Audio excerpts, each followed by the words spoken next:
Les détails du journal, le président Abdel Fattah el-Sisi a affirmé le soutien de l'Égypte aux efforts déployés afin de renforcer la sécurité et la stabilité de l'Irak, ainsi que les efforts du gouvernement irakien pour renforcer le rôle des institutions de l'État et la souveraineté du pays. Ceci est intervenu au cours d'un appel téléphonique entre le président el-Sisi et le premier ministre irakien Mustafa al-Kazemi, où le chef de l'État a déclaré que l'Égypte poursuivra le travail concernant les aspects de coopération avec le côté irakien dans les divers domaines.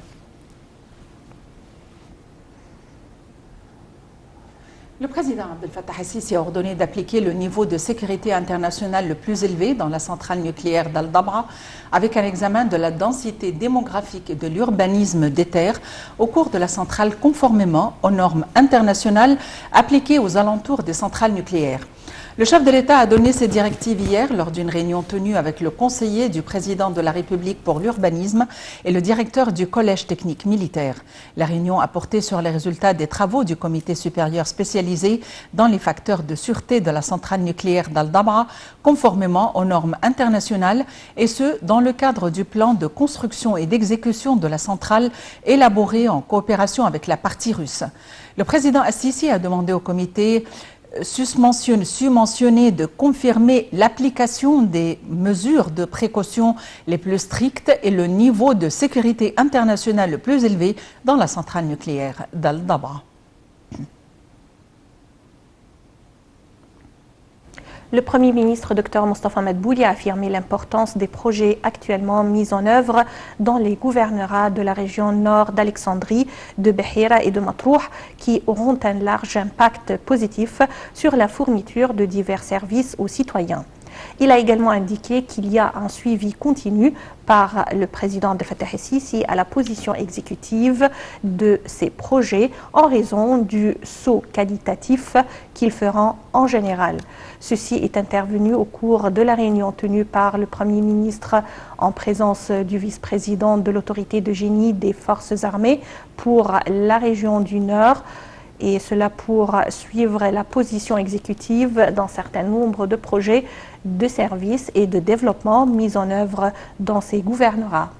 Dr Madbouli a également suivi les projets de logement en confirmant que la période à venir verra l'achèvement d'un grand nombre de logements en exécution des directives du président de la République à cet égard. Le Premier ministre, Dr Mostafa Madbouli, a tenu une réunion pour discuter et passer en revue les procédures d'expansion de l'établissement davantage de foires égyptiennes sur le continent africain. Le chef du gouvernement a souligné que cette rencontre s'inscrivait dans le cadre des directives du président Abdel Fattah el-Sisi sur l'importance d'appuyer et de renforcer les cadres de coopération avec divers pays du continent africain dans tous les domaines, en particulier dans le domaine commercial, d'une manière qui contribuerait à réaliser l'intégration économique et commerciale souhaitée pour les pays du continent et également à améliorer la pénétration des produits égyptiens sur les marchés de ces pays.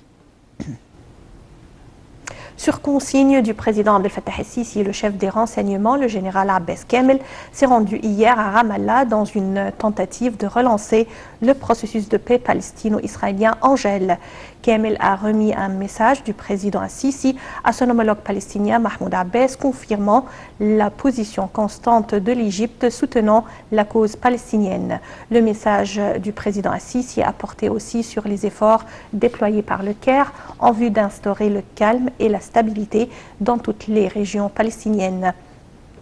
Les régions palestiniennes. Le chef des renseignements s'est rendu également à Tel Aviv où il s'est entretenu avec le premier ministre israélien Naftali Bennett et son conseiller chargé de la sécurité nationale des moyens de sauvegarder l'accord de cessez-le-feu conclu sous les auspices de l'Égypte entre les factions palestiniennes et Israël en vue de mettre un terme à 11 jours d'agression contre la bande de Gaza. La ministre de la Coopération internationale, Rania Al-Mashat, a rencontré aujourd'hui la directrice régionale du département durable pour le Proche-Orient et l'Afrique du Nord du groupe de la Banque mondiale, Ayat Soleiman, qui est actuellement en visite en Égypte. Au cours de la réunion, ils ont discuté des relations de coopération conjointe entre le gouvernement et le groupe de la Banque mondiale pour parvenir au développement durable et l'examen des efforts nationaux visant à lutter contre le changement climatique, autonomiser les femmes et développer les zones rurales. Cette réunion s'inscrit dans le cadre des rencontres internationales tenues par la ministre de la Coopération internationale avec les partenaires du développement en vue d'examiner les relations de coopération et la mise en œuvre de la vision 2030 pour le développement de l'Égypte. Le ministère de la Santé a annoncé hier que 429 personnes rétablies du coronavirus avaient quitté les hôpitaux de confinement après avoir reçu les soins médicaux nécessaires, augmentant ainsi le nombre des cas guéris à 23 000 ou 234 878 cas. L'adjoint de la ministre de la Santé, Dr Khaled Megahed, a déclaré que 123 nouveaux cas de coronavirus avaient été détectés, ce qui porte le nombre total des personnes contaminées jusqu'à présent à 285 700 personnes. Le ministère de la Santé a annoncé aussi avoir répertorié 8 décès, ce qui augmente le nombre total des victimes du Covid-19 à